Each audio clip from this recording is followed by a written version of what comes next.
Good morning, ladies and gentlemen. Again, we bring you greetings from Randolph County Board of Commissioners, from Hal Johnson, our county manager, and folks that will be presenting to you here today. I encourage you to stay today. Tara Aker will be filling in for Susan this morning to give a report from Public Health, and Lisa Hayworth for the Partnership of Children will be here. And I just really encourage parents and grandparents to stay on and listen to what Lisa has to say. I think you'll find it very informative and beneficial to the small children that are in your home. And we thank you again for watching. This morning we have 869 cases, and since arriving here just a little while ago, we found that we do have another death this morning. So that takes us to 18. North Carolina is one of 11 states in the nation that is experiencing a spike right now, and in particular for those requiring hospitalization. Our spike in Randolph, quite frankly, is coming from nursing homes, and we've got two that are contributing to our numbers substantially. The death this morning came from a nursing home, and it was their fifth one. So we just encourage you again to be careful. I know things continue to loosen up. People are getting more accustomed to being out and around, and just keep that in mind as you do that. And as we've said, we take responsibility for our own actions. But I want to say, again, we are in this together, and we're trying to keep you informed and keep you advised as we go forward. We will have our second county budget hearing tonight. We will hear from the Sheriff's Department and the other various departments in county government. They will present their needs through for this coming 2020 and 2021 budget year. So it will be live streamed, and it will be available on Facebook and YouTube. So keep that in mind also. This morning I want to focus just a little bit on our churches and on our pastors, who are the leaders of the flock. They are the leaders of their congregation. And about a month ago, I think actually 4 weeks ago, this past Tuesday, we adopted a resolution that basically was asking for recognition of our constitutional and inalienable rights to worship according to the dictates of our conscience. We drafted that resolution. We sent it to our local representatives in Raleigh, as well as to the governor of North Carolina. About a week later, the North Carolina courts agreed with the position that we had taken, and said that the churches do have a right to worship openly and freely.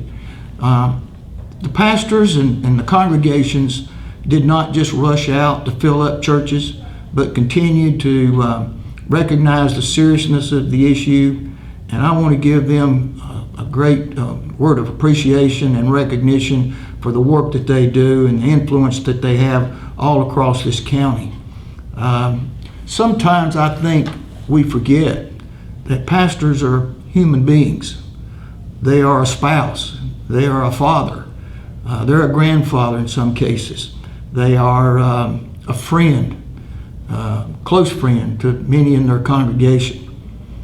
And it's difficult when that child or that person that comes to the pastor with a need, and that person is their son or their daughter or their best friend. I can tell you from my experience as a PK, I was a pastor's kid. My dad was a pastor and preached for most of my life until he passed away. And I can tell you from experience, from the other side of that situation, it's difficult when your pastor and your father are the same person. And sometimes you don't want to talk to but one of them, and you might not have a choice. And I just want to speak out on behalf of our pastors and the work that they do. This Sunday afternoon, there will be a Christian church unity prayer march. And I want to emphasize that, a unity prayer march here in Randolph County in Asheboro. That march will begin at the county courthouse and go to the East Side Park, where there will be a prayer service there in the East Side Park. Starts at 5 o'clock.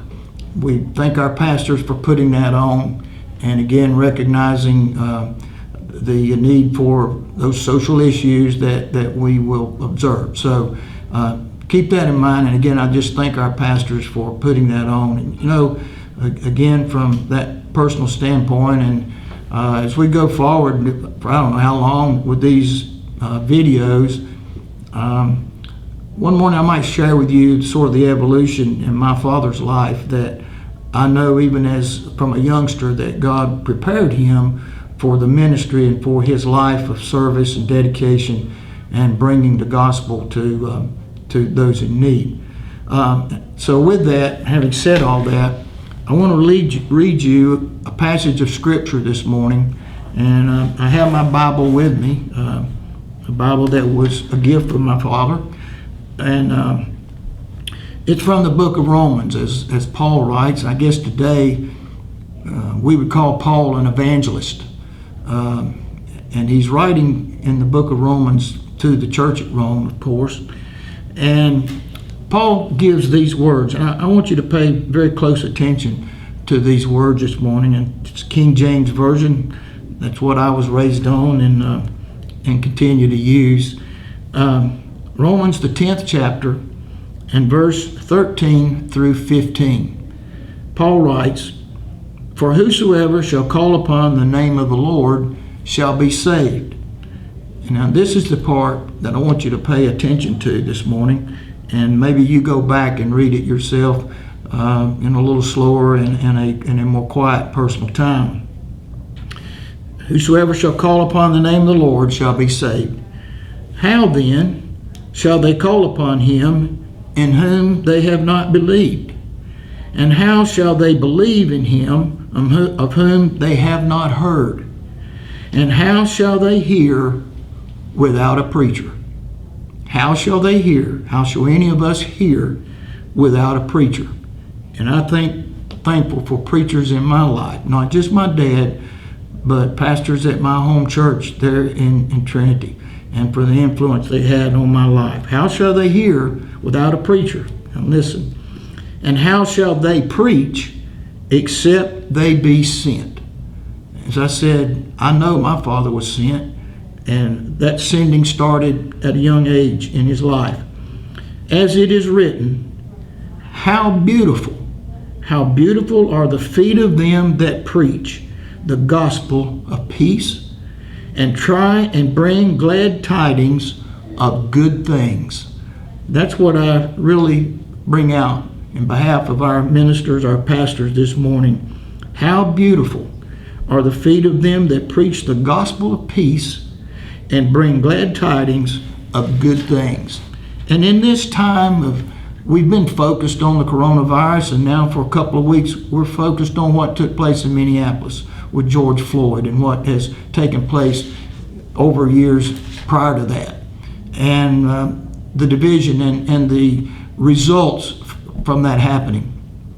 There's no better and more needful time in our life to have peace, the preaching of the peace, and the great tidings of good things that our ministers bring. So I want to salute our pastors, our ministers this morning, and thank you for what you do, the influence that you've had on my life and the life of the families all across Randolph County.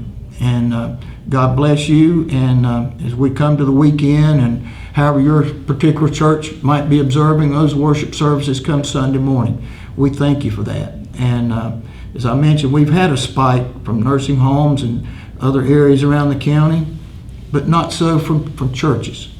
And we want to give God the thanks and the recognition for that in our life. So thank you for watching today. As I said, please stay for what follows, and we will see you next week. Thank you, and God bless. I'm Tara Aker with Randolph County Public Health. Today's total case count is 869. Of those cases, 645 individuals have been released from isolation. To date, we have had 18 COVID-19 associated deaths in Randolph County. For the next couple of minutes, I want to take some time to remind everyone that even though North Carolina is in phase 2 of reopening, COVID-19 is still very much here in the community and across North Carolina and will continue to be for some time. If you have been watching the positive case count for both North Carolina and Randolph County, you will know that the number of positive cases has significantly increased over the last week. That being so, I want to remind everyone that by taking necessary precautions, we can slow the spread of this virus. Some of the steps that we can all take to protect ourselves and others include making sure we stay at home if we're sick, washing our hands often using soap and water for at least 20 seconds after you've been in a public place, after blowing your nose, coughing, or sneezing. If soap and water are not readily available, use hand sanitizer that contains at least 60% alcohol. Avoid close contact with anyone that is sick, including anyone that you may live with. Practice social distancing by staying at least 6 feet away from other people. You need to avoid mass gatherings, groups, and stay out of crowded places. Please remember that it is possible to spread COVID-19 even if you do not feel sick. That is why you should cover your mouth and nose with a cloth face cover, especially when you are in public. Wearing a cloth face covering helps protect other people around you in case you are infected. And remember to continue to keep 6 feet between you and others, as the cloth face covering is not a substitute for social distancing. Please remember to never put a cloth face covering on a child younger than 2 years of age or on anyone who has trouble breathing or may need assistance to remove the mask. If you are in a private setting and do not have on a cloth face covering, remember to always cover your mouth and nose with a tissue when you cough or sneeze, or use the inside of your elbow. Then throw used tissues into the trash can. Immediately wash your hands with soap and water for at least 20 seconds. If soap and water are not readily available, clean your hands with a hand sanitizer that contains 60% alcohol. And last but certainly not least, clean and disinfect frequently touched surfaces such as light switches, your phone, your keyboard, tabletops, etc. If the surfaces are visibly dirty, clean them with soap and water before and then follow up with a household disinfectant that's effective against COVID-19. Please remember, it takes all of us to protect the public's health. If we all do our part practicing the steps I just reviewed, we can slow the spread of COVID-19 in Randolph County. Thanks again, Commissioner Darrell Fry and Assistant Health Director Taylor Aker. Today is Randolph County's 24th educational video on the coronavirus pandemic. And these videos have been viewed by almost 24,000 people. We thank you again for that, because we recognize that information in a time of crisis can be a citizen's most valuable resource. We've tried to spotlight the many Randolph County departments and agencies and organizations that are having a unique role in the challenging times of this pandemic. Perhaps no endeavor in this crisis can be more important than the safety and the well-being of our children. And today our update will be provided by Lisa Hayworth. Many of you know Lisa. She's the Executive Director of the Randolph County Partnership for Children. This unique partnership was founded in 1999. Their staff of professionals and volunteers work with children from across our county to ensure that they can enter the schools healthy and ready to succeed. Thank you, Lisa Hayworth, for being with us today. Good morning, and Hal, thank you so much for allowing me to be here this morning. As Hal mentioned, I am Lisa Hayworth with the Randolph Partnership for Children. Our organization exists to help children from birth until the age of 5 get ready to succeed in school and in life. And so in these COVID-19 times, our work has certainly morphed a little bit, but so many of the basic principles of what we do have remained exactly the same. And one of the key parts of our mission is helping the early child care environment in Randolph County be all that it can be for our little ones. In Randolph County, one of the things that we're really proud of is during this pandemic, 76% of our child care centers and family homes have remained open so that they can serve families and particularly help families of essential workers. And in saying that 76% of those centers have remained open, certainly their world has changed tremendously. They're operating at reduced capacity. They are following very strict guidelines that are issued by the Department of Health and Human Services so that they can help ensure that not only the children are staying safe and healthy in those child care environments, but also their employees, the families of the children. Right now, they're operating under 12 pages of guidance from DHHS and things like ensuring that people who are entering the facilities are disease-free, asking everyone to wear a mask. The environment inside the centers looks very different. The children aren't quite as interactive as they might be under normal times. But we're so proud of the way that our early educators are just embracing this new reality and doing everything that they can to serve children. And so you may have seen some of these signs around the community at our child care centers that say, "Heroes work here." We really believe that our early educators are heroes. We appreciate the work that they're doing. And part of the role of the Partnership for Children behind the scenes is to still continue to provide that technical assistance and mentoring to those early educators so that they can just continuously improve their interactions with children, their understanding of the brain science that's happening in early childhood. One of the things that just staggers me every time that I think about it is the fact that brain development in our youngest children, that's occurring at an unprecedented rate. There's no other time in life where the brain is developing like it is in early childhood. In fact, 80% of brain development happens in those first 3 years of life, from birth to 3. So what a critical time early childhood is. Part of our work at the Partnership for Children is, as I just mentioned, providing that mentoring and that assistance to those early educators, because we want them to really be as strong as they can be in getting children started on their educational journeys. And it all starts in early childhood. We're quick to think about the K through 12 continuum for early education, but that continuum actually starts at birth. And it all goes back to the brain science that I just referenced. So indeed, early childhood is not only part of the educational continuum, but it is the very foundation. It's everything that those future growth steps are based upon. So working with those early educators is critical. Another thing that the Partnership for Children does is work directly with families. We know that raising kids is the toughest job that any of us could ever have. And so in these COVID-19 times, that work looks a little different too. Instead of being able to go into the homes or to meet with families as a social cohort, we're in our little computer box. We're delivering services virtually, but we're still delivering those services.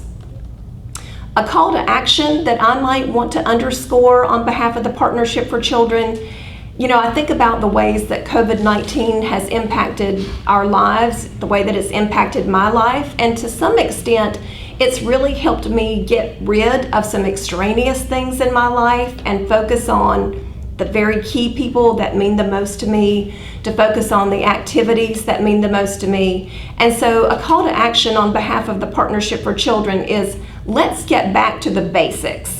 And the Basics Randolph is one of the programs that we support in Randolph County. It's all about helping parents, caregivers, grandparents focus in on 5 key pillars that they can do, 5 easy, fun, simple things that they can do to support their young children and help ensure that they make the most of those early years. The 5 pillars are maximize love, manage stress, talk, sing, and point. The 3rd one is count, group, and compare. The 4th one is explore through movement and play.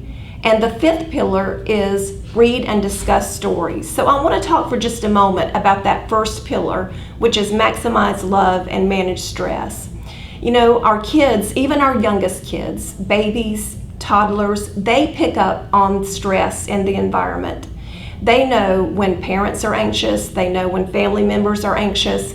And so if we can do simple things to maximize the love that a baby feels or that a toddler feels, and to manage that stress, including managing our own stress levels, that's so good for the family, so good for the young children. Doing something as simple as turning off the television for 15 minutes and just zeroing in on your young child, that makes all the difference. Using a book as an opportunity to spend that one-on-one attention. You don't have to read every word in that book or, be held, strictly to the story in that book. You can use a book to just talk about pictures, to talk about colors, to ask the child to tell you what she thinks is happening in a picture. There are so many things that you can do around a book to just provide that one-on-one attention with a child that he's craving, she's craving. And that makes a big difference in reducing the stress levels in a time like this. So maximize love, manage stress. And that includes taking a moment for yourself as a parent or a caregiver. Finding someone else in the home that you can trust to watch your child for 10 or 15 minutes so that you might go outside and take a walk or just go take some deep breaths. We always say if you're in an airplane and it's time for those oxygen masks to fall down from the ceiling, you've got to put on your own oxygen mask first before you put on your child's. So take those moments for yourself. One other call to action that I really want to underscore today is to ask every family in Randolph County with a child who's under the age of 5 to enroll in the Dolly Parton Imagination Library program. Hopefully you've all heard about Dolly Parton's Imagination Library. We have the privilege at the partnership to be the contractor for this program in Randolph County. It is a totally free, zero-charge program that enables books to get into the homes, the hearts, the hands of our little children, and it costs nothing. I wanted to show you a couple of the books from this program. The first book that every child gets when they enroll is The Little Engine That Could. This is one of Dolly's all-time favorite books, and it talks about believing in yourself when maybe no one else is willing to believe in you. This train believed that it could get over the hill, and it did. Then there are many, many books that are sent once a month to the home until the child graduates out on her 5th birthday. And that last book that the child gets before graduating out of the program is Look Out Kindergarten, Here I Come. But here's a quick sampling of some of the other books in the program. Old Bear and His Cub, Thank You World, Dolly Parton's Coat of Many Colors, Grandfather Buffalo. There's so many great books. They come to the home free of charge. Once a month, they arrive in the child's name. So imagine the joy that that child feels when she goes to the mailbox with her mom or dad, opens it up, and there's a book that's there addressed to her. Totally free. It takes about 30 seconds to provide the information that you need to provide so that we can get you enrolled. To find out more about this program or to register, here's what you do. Go to www.randolphkids, that's Kids, randolphkids.org. That's our website, and on our very first page, you'll see a tab there for Dolly's Library. Click on that tab. It'll take you either to a site that you can enroll online, or you can print out a paper application and mail it to us. Then after that, it'll take about 2 months for your son or daughter or grandson or daughter to get the first book. They'll come every month after that, free of charge until the 5th birthday. So randolphkids.org. Again, I'm Lisa Hayworth on behalf of the Randolph Partnership for Children. It is our privilege and honor to serve the children and families in Randolph County, and I just encourage you to reach out to us if we can ever be of service.